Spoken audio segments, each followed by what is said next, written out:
You may remember back in March, there was a shocking ruling from a judge in a civil case between Trump lawyer John Eastman, a guy who authored one of many coup memos, but the coup memo, as far as we knew then, and the January 6th committee. See, Eastman was trying to prevent the committee from getting its hands on his emails because he was the lawyer. And he says, well, this stuff is privileged. But the judge denied his request, saying, quote, based on the evidence, the court finds it is more likely than not that President Trump and Dr. Eastman dishonestly conspired to obstruct the joint session of Congress, meaning that it was possibly criminal and part of what's called the crime fraud exception.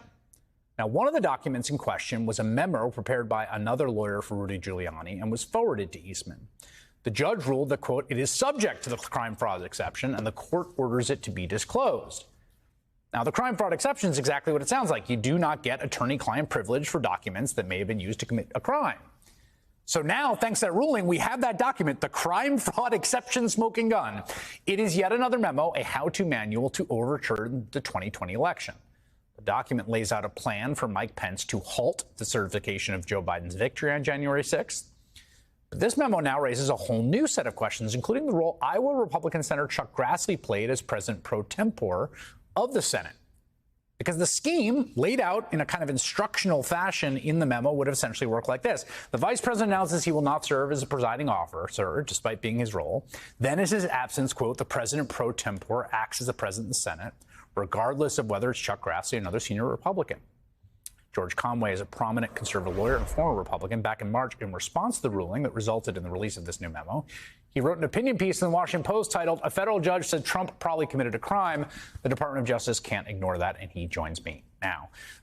So, George, we have the big reveal here of what this memo was, and it's quite granular in how they envisioned this essentially coup being pulled off. What are your impressions of it?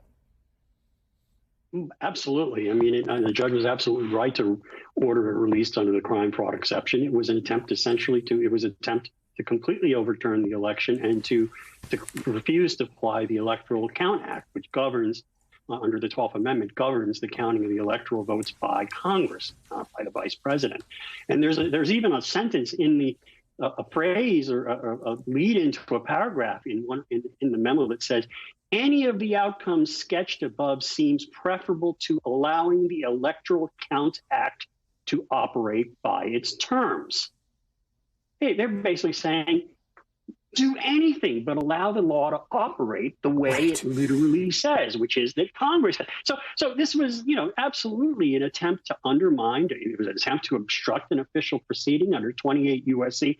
1512, and it was an attempt to commit defraud the United States by fraudulently and by false pretenses interfering with a lawful function of government. And this is part of but it's important to remember, this is part of a multifaceted conspiracy to stir the people up, to make them be wild on January 6th, to get them to go up on the Hill, to have these fake electors so that so they can create the pretense that there's some kind of a contest here, and then finally to get the vice president to violate the law or to swap him out for Grassley and have basically the person gavel in or refuse to count the electoral votes that Congress is supposed to count and that were all certified by the various authorities in the various states. Yeah, I mean, I was rereading the memo. I saw it when it first published, and I was just reading it before it aired. And, it reminds me a little like if you're ever debugging a program, if you're a computer programmer, or you're troubleshooting something in your house, like light's not working, where what you're doing is you're trying to find there's 5 or 6 things that have to work together. I'm going to isolate each one and see what's wrong, right? This is like the opposite of it. It's like where are the different places that we could create trouble? I can screw it up. That would screw it up and would make the light not turn on. And let's just go through whichever of those we can do. Right. And, there's so many metaphors you can use. That's a good one. Throwing up everything to the wall and seeing what sticks. This was a multifaceted conspiracy to do whatever it takes, whatever it took to stop the counting of electoral votes on January 6th. And that has to be crime. If that's not a crime, nothing is under these statutes. That's really the interesting question to me, right? Because this question of, like, obviously at an intuitive level, right? At a basic intuitive level, not in terms of reading the statutes in the criminal code, this is wrong, right? It's obviously anti-democratic. It's obviously lawless and offensive to our conceptions of self-governance. The question of whether it's a technical crime is a more specific one, and obviously the judge ruled in this case, the reason we had this memo is that it was probable a crime was committed. Now reading the memo, like, what is your feeling about that?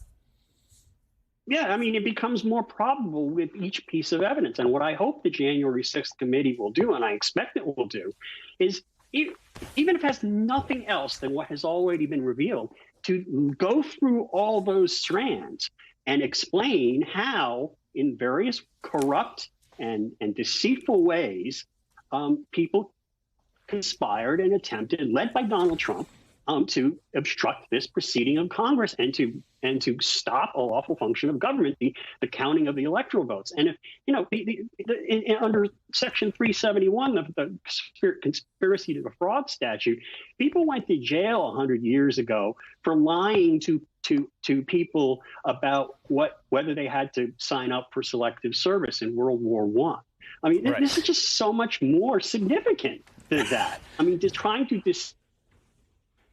people into ending democracy in the United States. Again, if that's not illegal, nothing is. It's crazy to think that it couldn't be. And the question is there sufficient evidence of criminal intent? It keeps dribbling out. There's certainly enough evidence by a preponderance of the evidence, as the judge ruled, and causing this memo to come out. And the question is, will the Justice Department, once it finishes its investigation, will it believe that it has enough to prove beyond a reasonable doubt? And, they're working on that, as illustrated by, there was news the other day that John Eastman got a grand jury subpoena. So anyway, it's these are interesting times. Yeah, wait, I'm sorry. Eastman got a subpoena or Navarro? I'm sorry, Navarro. Sorry.